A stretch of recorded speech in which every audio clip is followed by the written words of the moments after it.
ontem o mercado teve mais um capítulo, mas não é qualquer capítulo, tá? É dessa piora de sentimento, dessa crise que está, enfim, assombrando, né, o sistema financeiro. A gente teve o começo dessa crise com aquele banco da Califórnia, né, o SVB, o Silicon Valley Bank, o Banco do Vale do Silício, e o Signature Bank, um banco de Nova York, que são bancos muito ligados, né, a empresas de tecnologia, a empresas que lidam com criptomoedas. Isso assustou muito o mercado, porque esse banco da Califórnia, o Silicon Valley Bank, é um banco que é bem grande, ele tem um total de ativos que agora estava em quase 200 bilhões de dólares, já esteve acima, né? Mas agora estava em quase 200 bilhões de dólares, e isso gerou uma preocupação enorme, porque um banco como esse quebrar é algo que, enfim, tem um efeito danoso, um efeito de contágio na economia, no momento em que as economias não estão bem das pernas, porque tem lutado contra o fantasma da inflação. E como é que você luta contra o fantasma da inflação na fórmula, né, que o capitalismo adota como sendo a fórmula hegemônica, a fórmula que é o gabarito da prova? Você sobe juros. Então, todos os países subindo muito suas taxas de juros, isso freia muito a economia. Se no meio dessa confusão você vem e começa a quebrar banco, isso é uma preocupação gigante. As pessoas, né, ficaram com medo quando isso aconteceu com os bancos americanos, de qual e agora, né? O que será que vem em seguida? Será que aconteceu isso, conseguiram estancar e não tem mais problema nenhum? Não é o que normalmente acontece, né? Eu dei até o exemplo ontem, quem estava aqui assistindo, da crise de 2008, aquela crise seríssima que se abateu sobre o mundo, onde quebrou a Bear Stearns, um dos maiores bancos americanos. O governo foi lá, ajudou a Bear Stearns. Aí muita gente achou, não, agora o governo ajudou, resolveu o problema, etc. E aí, de repente, quebrou a Lehman Brothers. Então, ficou aquela dúvida depois do Silicon Valley Bank, que seria o seguinte: vem cá, será que tem algum outro banco onde isso vai acontecer? Antes de eu falar do outro banco onde isso está acontecendo, que é o Credit Suisse, eu queria passar um conceito muito simples, que todo mundo aqui pode entender, e é um conceito importante de educação financeira, de finanças, e que as pessoas não conseguem entender direito, mas vocês aqui que estão assistindo vão entender. Aulinha de educação financeira de 2 minutos aqui. O dinheiro, né, que as pessoas têm guardado como, enfim, a sua reserva de segurança, esse dinheiro nunca está guardado em ações. Vocês já devem ter aprendido que ações, né, são um investimento arriscado, oscilam muito de preço, sobem, descem, não sei o quê, e só tem 2 tipos de investimento: ou é ação ou são títulos de renda fixa. Então, o dinheiro de emergência das pessoas, o teu dinheiro de emergência, o dinheiro de emergência das empresas, o dinheiro de emergência dos países, o dinheiro de emergência dos bancos, ele é guardado em títulos de renda fixa.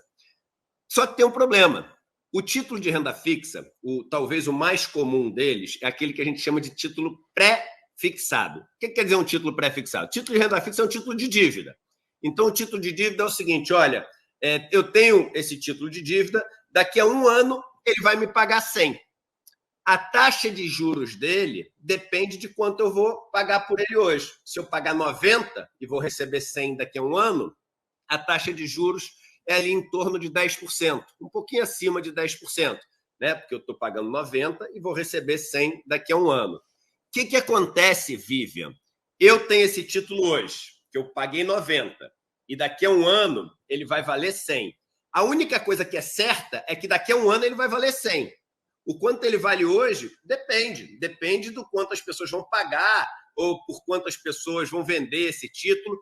Se a taxa de juro aumenta de hoje até daqui a 1 ano, ou seja, se em vez de ser 10%, ela passa para 20%, para esse título, que vale 100, que é a única coisa que eu tenho certeza daqui a 1 ano, ter uma taxa de juro de 20%, ele tem que cair o preço dele hoje de 90 para 80.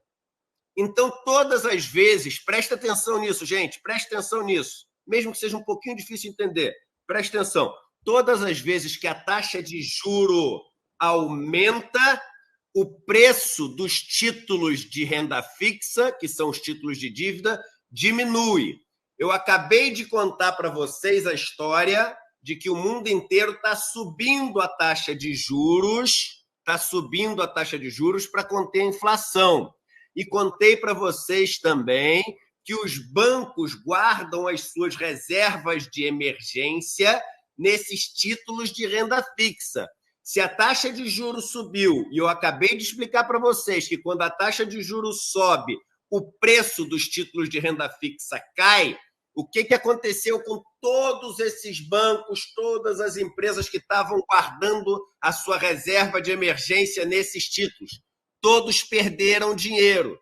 Só que você só perde o dinheiro o dia que você tiver que vender esses títulos. Enquanto isso, você fica ali quietinho. Você fala, lá na frente eu vou receber 100, eu não perdi nada, ainda não tive que vender, então eu não realizei esse prejuízo. O que aconteceu com o Banco da Califórnia? Quando os clientes do Banco da Califórnia, que são empresas do setor de tecnologia, começaram a resgatar porque estavam mal, para poder pagar os resgates, ele teve que vender o que ele tinha na reserva de emergência. Quando ele teve que vender, aquilo que aqui no meu exemplo era 90 e valia 80, aí ele realizou o prejuízo. E aí ele começou a vender e falou, gente, eu tenho um prejuízo aqui de mais de 2 bilhões de dólares. Aí todo mundo falou, meu Deus do céu, o negócio é muito pior do que a gente imaginava. E saiu correndo para tirar o dinheiro do banco. Isso está acontecendo no mundo inteiro. Ninguém sabe o tamanho. Ninguém sabe o tamanho, porque não são todos os bancos que estão sendo forçados a vender as suas reservas de emergência, como esse banco californiano teve que fazer. Bem, vamos lá. Vamos agora para o Credit Suisse. Se o banco americano já era um problema grande, o banco americano, eu contei para vocês, tinha quase 200 bilhões de dólares em ativos. Pois bem, o Credit Suisse é simplesmente um dos 30 bancos que é monitorado pelo comitê, o International Financial Stability Board, que é o comitê internacional que avalia a estabilidade financeira do sistema. Então, ele é um dos 30 bancos considerados um banco que oferece risco ao sistema inteiro se acontecer uma coisa com ele. No mundo inteiro, só tem 30. O Credit Suisse ele tem um total de ativos que agora está em torno de 600 bilhões de dólares. Já teve, porque a situação dele vem piorando, não piorou de anteontem para ontem. Ele já teve quase 1 trilhão de dólares de ativos, né? Então, muito maior do que o Silicon Valley Bank. Ele gere de dinheiro das pessoas mais de 1,5 trilhão de dólares. Eu vou repetir. Ele tem de dinheiro das pessoas lá, que ele é o gestor, mais de 1,5 trilhão de dólares. O que acontece com o Credit Suisse? Esse banco ele vinha passando já por vários problemas, desde problema de acusações de fraude, até trocas no comando do banco, até, enfim, rumores de que não estava indo muito bem das pernas, até que semana passada veio o relatório ali da KPMG, da empresa que faz a auditoria do banco, e eles falaram o seguinte: nós encontramos material weakness, que quer dizer o seguinte, uma fragilidade material. Podemos fazer aqui, William, uma comparação. Se lembra do inconsistências contábeis das lojas americanas? Você deve lembrar das inconsistências contábeis. Pois é, encontraram, né, algumas inconsistências contábeis nos relatórios dos últimos anos do Credit Suisse. As pessoas ficaram ultra preocupadas, porque isso acontece exatamente no momento onde você está tendo esse questionamento do setor financeiro e essa crise por causa desses bancos americanos, e as pessoas começam a achar, caramba, o Credit Suisse, esse gigante, está passando por um problema. Aí o Credit Suisse chega, liga para o principal acionista do banco, que é o Banco Nacional Saudita, que tem 10% do banco, que entrou há pouco tempo, entrou ano passado. Ele pagou $1,5 bilhão por 10% do banco e falou o seguinte: meu amigo, preciso de dinheiro para o pessoal ficar tranquilo, preciso que você coloque dinheiro no banco. Aí o Banco Nacional Saudita falou: eu não posso colocar, porque se eu colocar dinheiro, o banco está valendo muito menos, porque a ação não para de cair. Se eu colocar dinheiro agora, eu vou ficar com mais de 10% do banco. Você concorda? Você vai botando dinheiro, é igual uma empresa. Você vai colocando dinheiro, você vai aumentando a sua participação na empresa. E se ele fica com mais de 10% do banco, ele começa a ter que responder por várias coisas, ele passa a ter responsabilidade, ele passa a ter que cumprir várias leis que ele não tem quando ele tem menos de 10%. 10% é um limite que muda completamente as regras do jogo para o dono. Você passa a ser um dono com muito mais responsabilidade se você tem mais de 10%. Ele falou: não posso, por fins regulatórios. Quando ele falou não posso, o Credit Suisse chegou e falou o seguinte: gente, o negócio vai ficar feio. Poxa, por favor, né? Banco Central Europeu, Banco Central Suíço, deem uma declaração dizendo que vocês estão aqui para me ajudar. Os dois calaram. Nenhum dos dois deu nenhuma declaração. Durante o dia ontem, a ação do banco chegou a cair quase 30%. Ou seja, em um dia, a ação do banco ontem chegou a estar, o banco inteiro chegou a estar perdendo mais de 1/4 do seu valor. Para vocês terem uma ideia, né, da dimensão, a ação ela estava valendo mais ou menos 2, né? Isso é 85% abaixo do quanto essa ação já valeu em 2021. Essa ação já valeu, o valor máximo da ação foi de 80. Foi de 80. Ela está valendo em torno de 2. Ela já valeu em torno de 80. Aí, quando isso aconteceu, as pessoas falaram: caramba, o negócio é muito sério. E se esse quebrar, a gente tem um problema gigantesco, gigantesco nas mãos.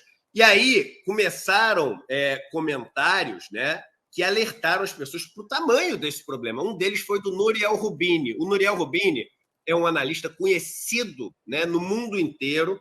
Ele costuma ter previsões que são pessimistas. Isso é chamado de bearish, né, que vem de bear, que é o urso. Aliás, uma curiosidade, o ICL traz curiosidade para as pessoas. Por que é o touro e o urso, né? O touro é quando as pessoas acham que o mercado está bem e vai subir. E o urso, quando as pessoas acham que o mercado está ruim e vai cair. Porque o urso, ele ataca, né, batendo para baixo. Então, ele ataca dando um tapa para baixo. E o touro ataca dando uma chifrada para cima. Então, por isso que você tem a figura do touro e do urso.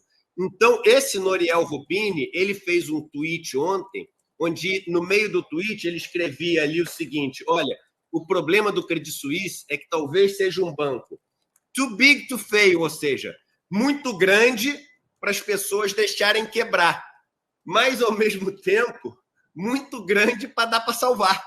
Too big to be saved. Então, isso é interessantíssimo, que é o seguinte: olha só, tudo bem, ele é muito grande, então as pessoas não vão deixar ele quebrar. Mas, meu amigo, é tão grande que talvez as pessoas não consigam salvar. E aí? E se não conseguirem salvar o Credit Suisse?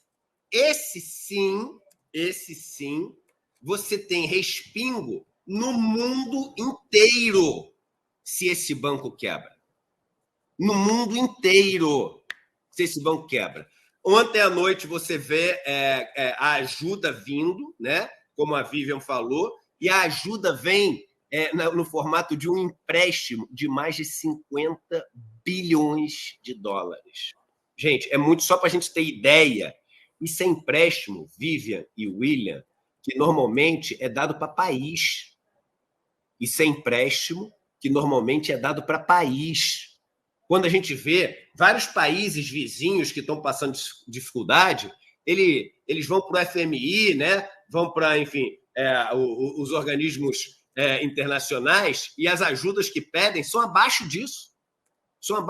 Então, esse é o tamanho da encrenca que está acontecendo. E qual que é o grande problema? Qual o grande medo que eles têm? Se o Credit Suisse se ele não conseguisse esse empréstimo, ou se esse empréstimo não for suficiente, e ele começar a vender as reservas de emergência dele, a mesma coisa que aconteceu lá na Califórnia vai acontecer com o Credit Suisse numa proporção muito maior, que o que ele tem hoje vale muito menos do que valia antes, porque a taxa de juros subiu. E exatamente por conta desse medo, todos os outros bancos, na Alemanha, o Deutsche Bank, na Inglaterra, o Barclays Bank, na França, o BNP Paribas, os bancos europeus todos começaram a desmoronar, porque todos esses, em alguma medida, têm esse mesmo problema. E aí o que começaram a falar? Olha, a primeira coisa que tem que acontecer é que os bancos centrais têm que parar de subir a taxa de juros, porque se continuar subindo a taxa de juros, aí esse problema vai fugir completamente do controle e aí vai tudo para o vinagre. E aí o mundo entra numa crise sem solução. Too big to be saved. Muito grande para sermos capazes de salvar. E é por isso que, nos últimos dias, as previsões de subir a taxa de juros... Então, existem bancos, por exemplo, a Goldman Sachs já está achando que talvez os Estados Unidos não suba mais nada a taxa de juros nos Estados Unidos.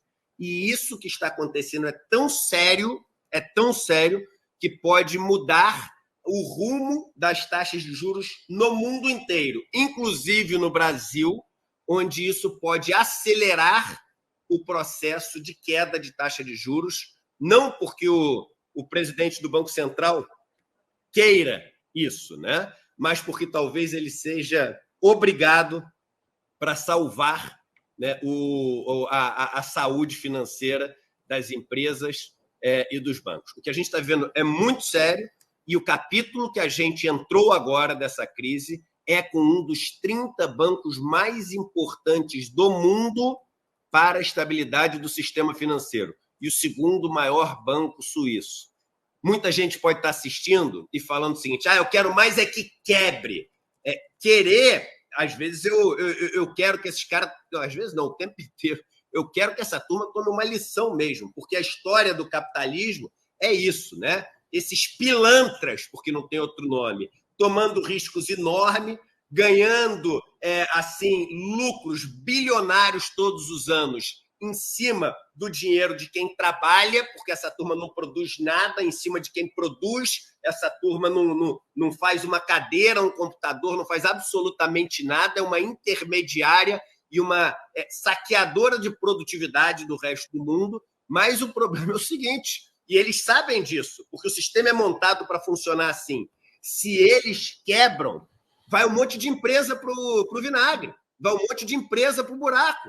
E aí as pessoas vão perder os seus empregos e as coisas ficam feias para todo mundo, principalmente para quem não tem nada a ver com isso. E é por isso que vem o governo, né, o Estado, com dinheiro dos impostos das pessoas para salvar esses bancos. Enfim, é o tale, né, a história que eu não vou dizer nem triste, né, que tanto nos deixa irado do capitalismo.